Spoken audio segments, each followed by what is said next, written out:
about South Korea is in every public toilets and restroom, you have a emergency button.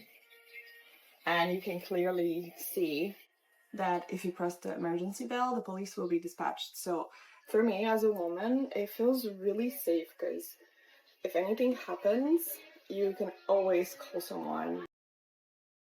우리는 공중화장실에 들어갈 때 별다른 생각을 하지 않습니다. 그냥 볼일을 보고 나오는 공간일 뿐이니까요. 그런데 한 프랑스 여성에게 이 평범한 화장실 한 칸은 여행 중 가장 안심이 되는 공간이었습니다. 이 영상의 주인공은 6개월 전 서울을 다녀간 뒤 다시 한국행 비행기에 몸을 실은 프랑스 여성입니다. 파리샤를 드골 공항에서 그녀는 잠시 서울로 돌아가는 거라며 6개월 만에 다시 서울로 향한다고 말합니다. I'm currently at Paris Charles de Gaulle Airport. And after last time saying that I'm not going back to Seoul for a while, 6 months later, I'm going back to Seoul. 비행기가 기다리고 있다는 그녀의 목소리에는 설렘이 가득했는데요. 지난 방문 때 한동안 서울에 안 갈 거라고 말했다던 그녀는 반년도 채 지나지 않아 다시 짐을 싸들고 인천행 비행기에 몸을 실었습니다.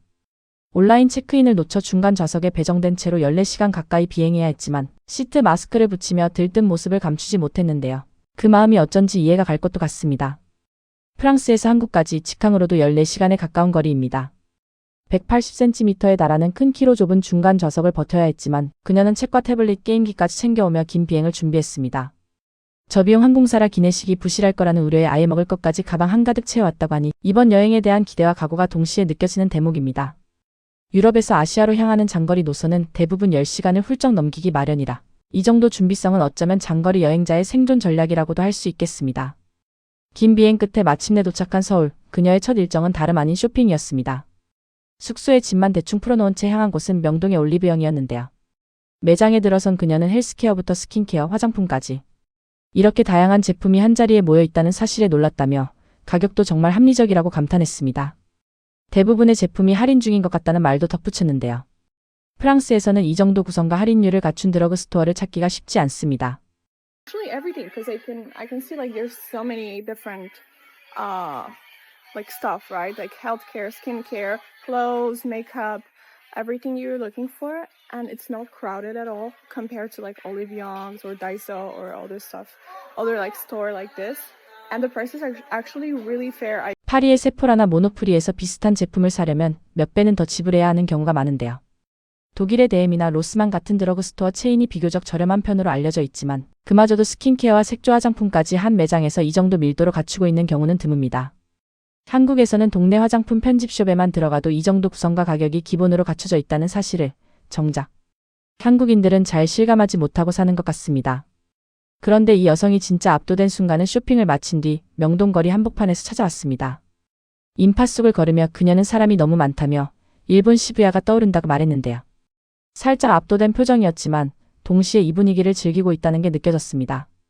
배가 고파진 그녀는 길거리 만두 노점 앞에 멈춰서서 망설임 없이 만두를 집어들었고 문 닫기 5분 전인 애플스토어까지 전력 질주해 에어팟을 사는 데 성공했습니다.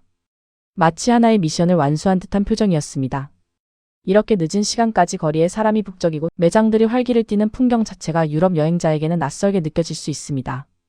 프랑스나 독일의 대도시라면 밤 10시가 넘은 시각, 상점가는 이미 문을 닫고 인적이 드물어지는 경우가 많으니까요.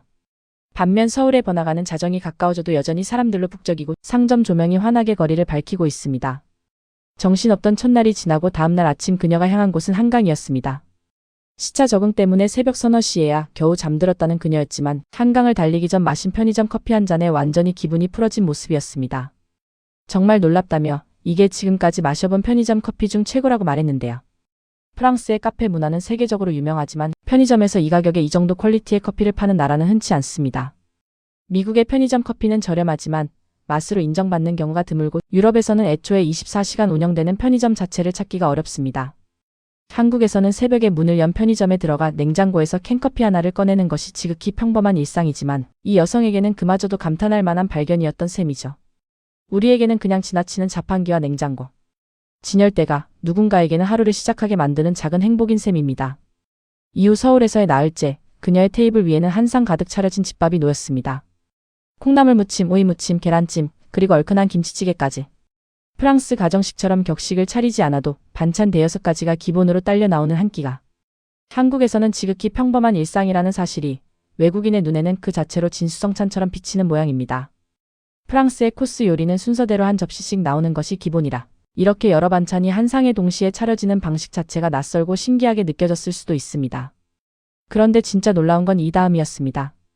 화려한 관광지도 유명한 맛집도 아닌 지극히 평범한 공중화장실 한 칸에서 그녀는 가장 깊은 인상을 받았다고 고백합니다. 화장실 안에서 그녀는 이렇게 말합니다. 한국에서 정말 좋아하는 점 중 하나가 모든 공공장소, 화장실에 비상 버튼이 있다는 것이라고요. 비상벨을 누르면 경찰이 출동할 거라며 여성인 자신에게는 그 사실이 정말 안전하게 느껴진다고 말했습니다. 프랑스를 비롯한 유럽 대부분의 공중화장실은 여성 혼자 이용하기에 결코 안전하다고 말하기 어렵습니다. 문이 제대로 잠기지 않거나 인적이 드문 화장실에 혼자 들어가는 것 자체가 긴장되는 일이니까요. 실제로 파리의 지하철역 화장실은 유료인 경우가 많고 그마저도 늦은 시간에는 아예 문을 닫아버리는 곳이 대부분입니다. 반면 한국에서는 지하철역이든 공원이든 24시간 개방된 무료 화장실을 어디서나 쉽게 찾을 수 있고 그 안에는 위급 상황에 누를 수 있는 비상벨까지 설치되어 있습니다. 벽면에 빨간 버튼 하나만 누르면 몇 분 안에 경찰이 출동한다는 사실을 이 여성은 눈으로 직접 확인하고서야 실감한 겁니다. 우리에게는 그냥 지나치는 벽면 장치가 누군가에게는 안전을 지켜주는 장치라는 것이죠. 도대체 한국은 얼마나 촘촘하게 안전망을 갖췄기에 화장실 벽 버튼 하나에 외국인 여성이 이렇게까지 감동하는 걸까요? 우리에게는 당연한 그 버튼이 어떤 나라에서는 상상조차 하기 어려운 시스템이라는 사실을 이 장면이 보여주고 있습니다. 그리고 이 여행의 마지막 밤, 그녀는 낯선 한국인과 함께 소주잔을 기울이고 있었습니다. 지금 길 한복판에서 이 남자와 술을 마시고 있다며 새벽 5시쯤에야 잠들었다고 말했는데요. 처음 보는 외국인 여성이 길에서 어울려도 별다른 경계 없이 자연스럽게 함께해주는 한국인들의 태도, 유럽이었다면 상상하기 어려운 장면이라는 걸 그녀 스스로도 누구보다 잘 알고 있었을 겁니다. 서구권에서는 낯선 사람과 밤늦게 거리에서 어울리는 일이 오히려 위험 신호로 받아들여지는 경우가 많지만 이 여성에게는 그 순간이 오히려 편안하고 즐거운 기억으로 남은 듯합니다.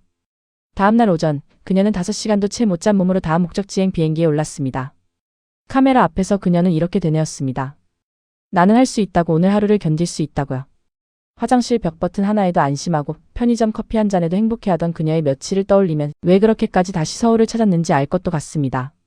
지하철 환승 한번, 편의점에 들러 커피 한 잔 사는 것.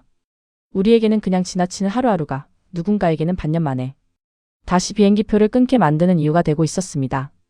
그리고 어쩌면 그 화장실 벽 버튼 하나가 우리가 얼마나 촘촘하고 세심한 사회에서 살고 있는지를 가장 조용하게 그러나 가장 분명하게 증명해주고 있는 건지도 모르겠습니다. 소중한 시간 끝까지 영상 시청해주셔서 진심으로 감사드립니다. 구독, 알람 설정, 좋아요는 영상 제작에 소중한 원동력이 됩니다.